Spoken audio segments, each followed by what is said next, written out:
Amazon, zoom, TikTok, YouTube এরকম অনেক ধরনের প্ল্যাটফর্ম আছে যেসব প্ল্যাটফর্মকে বলা হচ্ছে কি গ্রোথ ওরিয়েন্টেড বিজনেস মডেল। তাহলে এই গ্রোথ ওরিয়েন্টেড বিজনেস মডেল কি এবং কি এই গ্রোথ ওরিয়েন্টেড বিজনেস কিভাবে দাঁড় করাইতে হয় এবং কি একটা গ্রোথ ওরিয়েন্টেড বিজনেস আপনি কেন দাঁড় করাবেন সেই সম্পর্কে আজকে জানার চেষ্টা করব। তো চলুন শুরু করা যাক। আমাদের এই নতুন চ্যানেলে আপনি রেগুলার ফাইন্যান্স এবং কি বিজনেস রিলেটেড ভিডিও পাবেন। আপনি আপনার জীবনে ফাইন্যান্সিয়াল ফ্রিডম পেতে এবং কি ব্যবসায় গ্রোথ পেতে চাইলে চ্যানেলটিকে সাবস্ক্রাইব করে পাশে থাকতে পারেন। প্রথমে আসলে একটা গ্রোথ ওরিয়েন্টেড বিজনেস মডেল কি এটা আমাদের প্রথমে জানা দরকার। গ্রোথ ওরিয়েন্টেড বিজনেস মডেলে কি বোঝাচ্ছে? গ্রোথ মানে কি অবশ্যই দ্রুত সময়ে স্কেলেবল হবে, দ্রুত সময়ে বড় হবে, এরকম একটা বিজনেস মডেল। পাশাপাশি কি থাকবে এখানে অবশ্যই ইনকাম যেটা থাকবে বা প্রফিট যেটা থাকবে সেটাও অনেক হাই হবে। এর পাশাপাশি এই যে প্রসেসটা সেই প্রসেসটা কি হবে দ্রুত সময়ে ভাইরাল হবে বা দ্রুত সময়ে কিন্তু মানুষের কাছে আসবে বা দ্রুত সময়ে কোম্পানি বড় হবে, অর্থাৎ সব কিছু হবে দ্রুত সময়ে। এই জিনিসটা হলো গ্রোথ ওরিয়েন্টেড বিজনেস মডেল। আশা করি আপনারা ক্লিয়ার হয়েছেন। বিশেষ করে যারা করোনার সময় ব্যবসা শুরু করছেন বা করোনার সময় যারা আমরা ঘরে বসেছিলাম তারা কিন্তু জানি যে ওই সময় জুম মিটিং জিনিসটা কতটা ইম্পর্টেন্ট ছিল। কারণ কি তার আগে মানুষ আসলে জুম ব্যবহার করতো না, অন্যান্য বিভিন্ন ধরনের প্ল্যাটফর্ম ব্যবহার করতো, কিন্তু দিন শেষে এত প্রয়োজন হয় না। কিন্তু জুম মিটিং হঠাৎ করে এত পপুলার হয়ে গেল কারণ কি সারা বিশ্বের মানুষের রিমোটলি কাজ করতে হয়েছে। তো এই জন্য দেখা যাচ্ছে কিন্তু জুম অনেক পপুলার হয়ে গেল, তার মানে কি দ্রুত সময়ে গ্রো হলো এবং কি এদের মার্কেটে দেখবেন কি দ্রুত সময়ে এরা কিন্তু প্রফিট গেইন করছে এবং কি এরা কিন্তু স্কেল করে ফেলছে। অর্থাৎ তখন এই কোম্পানিটা মানুষের মুখে মুখে চলে আসছে, এই জিনিসটা মানুষ রেগুলার ব্যবহার করতেছে, যার কারণে অন্য প্ল্যাটফর্ম যে আছে, আমি যদি আপনাকে প্রশ্ন করি জুম ব্যতীত অন্য প্ল্যাটফর্মের কথা বলেন সেক্ষেত্রে আপনার কাছে কিন্তু কঠিন মনে হবে আসলে কি আছে। কিন্তু দেখেন এর পাশাপাশি কিন্তু আরো অনেক ধরনের প্ল্যাটফর্ম আছে। আপনি দেখেন গুগল মিট আছে, এখানেও চাইলে ব্যবহার করা যায়। আপনি হোয়াটসঅ্যাপে যদি একটা গ্রুপ খোলেন সেখানে আপনি ভিডিও কলের ব্যবস্থা করতে পারতেছেন। কিন্তু দিন শেষে খুব দ্রুত সময়ে এবং কি সহজে কমিউনিকেট করা যায় এরকম প্ল্যাটফর্মের কথা বললে সেক্ষেত্রে আমাদের প্রথম মাথায় আসবে কি জুমের কথা।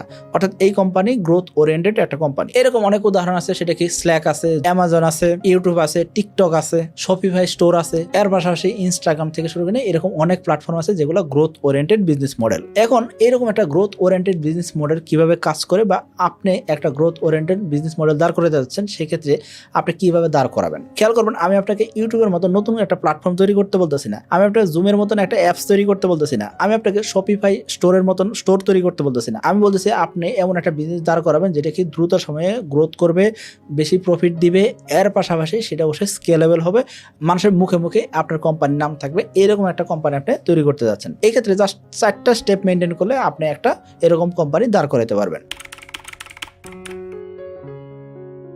আপনার প্রথম যে স্টেপ হবে সেটা কি ফাউন্ডেশনটা অবশ্যই শক্ত মজবুত হতে হবে।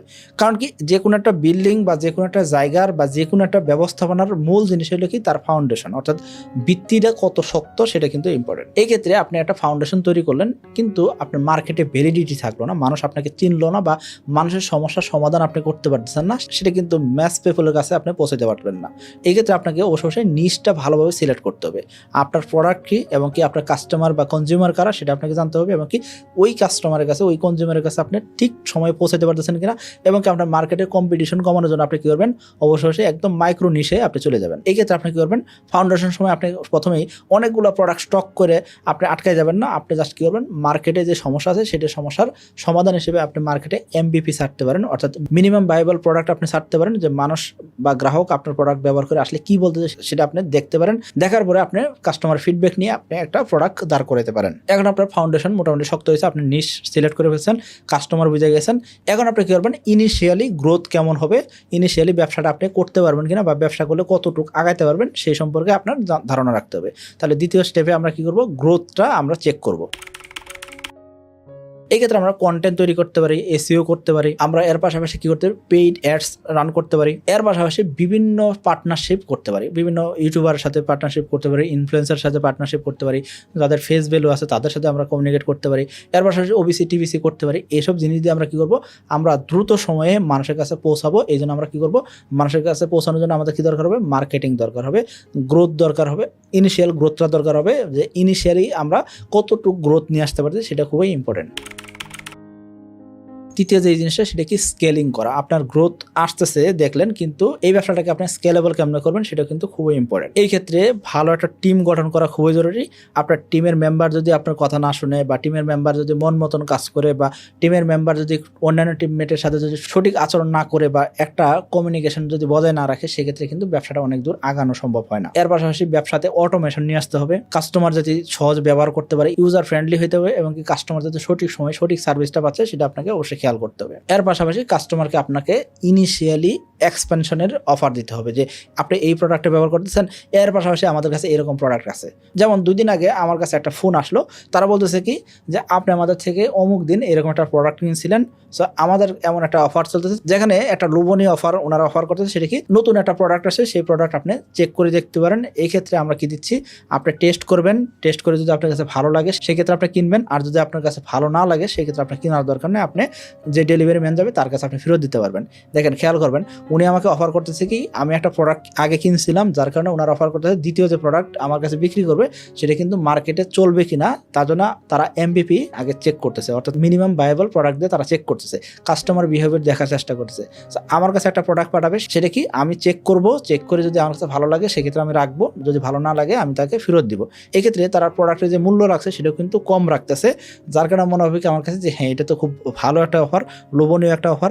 এর পাশে আরেকটা জিনিস এখানে আছে, সেটা কি, আমার এই প্রোডাক্টটা যে আমার কাছে পৌঁছাবে, এই ক্ষেত্রে তারা কিন্তু 1 টাকা কিন্তু ডেলিভারি চার্জ নেবে না, অর্থাৎ আমার দরজা পর্যন্ত আসার শুধুমাত্র একটা পারমিশন চাচ্ছে, এই প্রোডাক্টটা আমি কিনবো কিনা বা ব্যবহার করতে চাই কিনা সেটা জানতে চাচ্ছে। দেখেন, খেয়াল করবেন, এখানে খুব ইম্পর্টেন্ট একটা ট্রিক্স ব্যবহার করা হয়েছে। সেটা কি, তারা আমার কাছে পৌঁছাইতেছে কিভাবে, জাস্ট একটা ফোন নাম্বার আছে, ফোন নাম্বার দিয়ে আমার কাছে পৌঁছাইলো। তারা আমার কাছে যখন পৌঁছাইলো, সেই প্রোডাক্টটা নিয়ে পৌঁছানোর পরে আমাকে টেস্ট করতে বলতেছে। আমি যদি টেস্ট করে যদি ভালো লাগে আমার কাছে, সেক্ষেত্রে আমি প্রোডাক্টটা রাখবো, যদি ভালো না লাগে ফেরত দিয়ে দিব।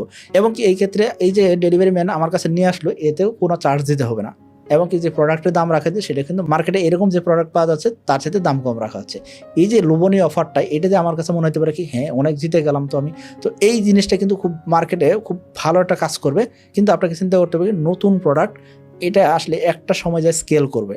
সো এই ক্ষেত্রে প্রথম দিনই আপনারা যদি মনে করেন যে এরকম একটা ব্যবসা শুরু করবেন যেখানে শুধুমাত্র ইনভেস্টমেন্ট করবেন, সেক্ষেত্রে কিন্তু এই ব্যবসার গ্রোথ হওয়ার চান্স কিন্তু অনেকটাই কমে যাবে, এবং আপনাকে বার্ন করতে হবে, লাভের পরিমাণ কমে যাবে। তো আপনি অবশ্যই জেনে বুঝে একটা ব্যবসা করতে যাচ্ছেন, সেক্ষেত্রে জেনে বুঝে শুরু করবেন, না হলে আপনি এই গ্রোথ ওরিয়েন্টেড বিজনেস করতে যায় অনেক সময় লোকসানে পড়ে যেতে পারেন। আমাদের এই নতুন চ্যানেলে আপনি রেগুলার ফাইন্যান্স এবং কি বিজনেস রিলেটেড ভিডিও পাবেন। আপনি আপনার জীবনে ফাইন্যান্সিয়াল ফ্রিডম পেতে এবং কি ব্যবসায় গ্রোথ পেতে চাইলে চ্যানেলটিকে সাবস্ক্রাইব করে পাশে থাকতে পারেন। 4 নাম্বার এবং কি খুবই ইম্পর্টেন্ট একটা বিষয়, সেটা কি সাস্টেনেবল গ্রোথ। অর্থাৎ আমরা অলরেডি কিন্তু আলোচনা করছি যে ব্যবসাটাকে সাস্টেন করার জন্য তাদের কথা আমি ভুলে যেতে না যাই, সেই জন্য তারা আমাকে কি করছে, 2 মাস পরে আমাকে একটা রিমাইন্ডার কল দিছে, স্যার আমাদের ওয়েবসাইটে বা আমাদের জায়গায় এরকম এরকম জিনিস পাওয়া যাচ্ছে, স্পেশালি এই জিনিসটা পাওয়া যাচ্ছে, সো আপনি চাইলে কিন্তু এই প্রোডাক্টটা পারচেস করতে পারেন। তো এই জন্য বলবো যে সাস্টেনেবল গ্রোথটা জরুরি, কাস্টমার আপনাকে মনে রাখবে সেটা খুবই জরুরি। এই যে তারা আমাকে ফোন না দিলে আমি আপনাকে বলতাম না, এই জন্য বলবো যে মার্কেটিং জিনিসটা খুবই ইম্পর্টেন্ট একটা জিনিস। এই ক্ষেত্রে কাস্টমার রিটেনশন বুঝতে হবে, ডাটা অ্যানালাইসিস করতে হবে, যে আমি যদি না করে থাকি তাদের যে আমি নিব না, তাহলে এইটা বাদ, আপাতত 6 মাসের জন্য আমাকে হয়তো ফোন দিবে না, বা 3 মাসের জন্য ফোন দিবে না। কিন্তু তারা কি করবে, যেসব কাস্টমার এখন কেনার জন্য রাজি তাদেরকে এখন ফোকাস করবে, এই যে ফানেলটা তারা ক্রিয়েট করতেছে, সেইটা খুব ইম্পর্টেন্ট জিনিস। তো ইনশাল্লাহ পরবর্তী একটা ভিডিওতে আমি আলোচনা করবো যে কাস্টমার ফানেল কীভাবে তৈরি করতে হয়। অনেক মানুষ তো আছে যারা আমাদের ওয়েবসাইট ভিজিট করবে, বা অনেক মানুষ আছে যারা কি করবে, জাস্ট অনলাইনে আসে কিন্তু কেনাকাটা করে না।